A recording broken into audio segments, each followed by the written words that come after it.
You see, Pinocchio, a lie keeps growing and growing until it's as plain as the nose on your face. According to a newly unsealed court document, Blake Lively asked Sony to destroy the one thing that could prove her case.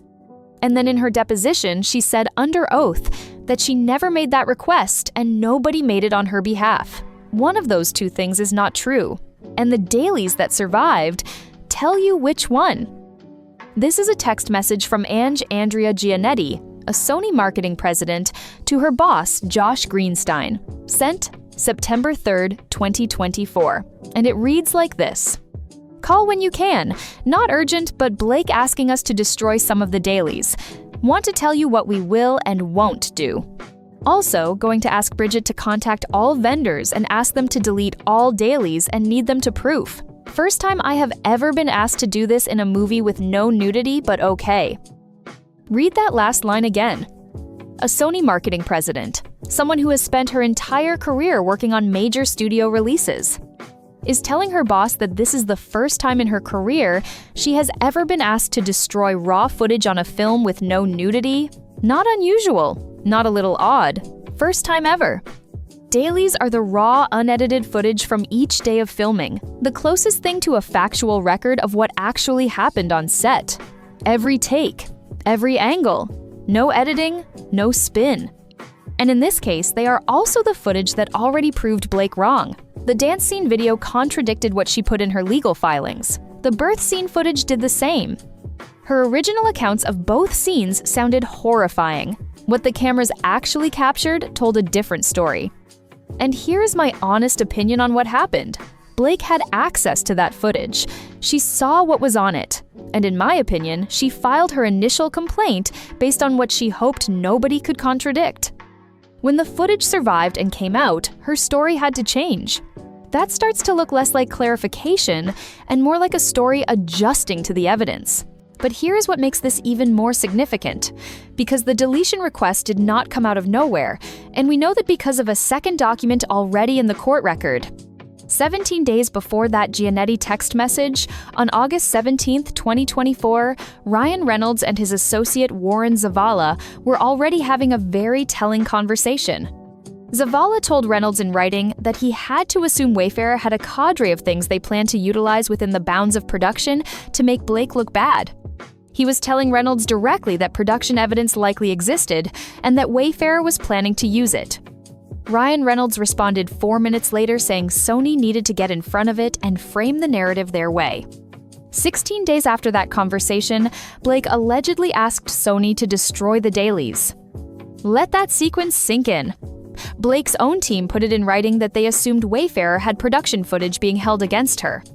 And 2.5 weeks later, a Sony marketing president is texting her boss saying Blake wants that footage destroyed and wants proof of deletion from every vendor. That is not a coincidence. That is a breadcrumb trail that leads exactly where you think it does. 2 exhibits, 1 direction. Motive. Documented and sitting in plain sight. And that brings us to the hypocrisy that nobody seems to be talking about loudly enough. Blake's legal team spent months arguing that Wayfarer had a duty to preserve their private communications. They filed sanctions motions over alleged spoliation. They made evidence preservation a weapon and used it aggressively throughout this entire case. And while all of that was happening, a Sony marketing president was texting her boss saying Blake was asking them to destroy the dailies. Not just Sony's copies, all of them. Every vendor. With proof of deletion required. She wanted Wayfarer to keep everything, while her own footage disappeared. That is not a routine request, and the Sony executive's reaction confirms it.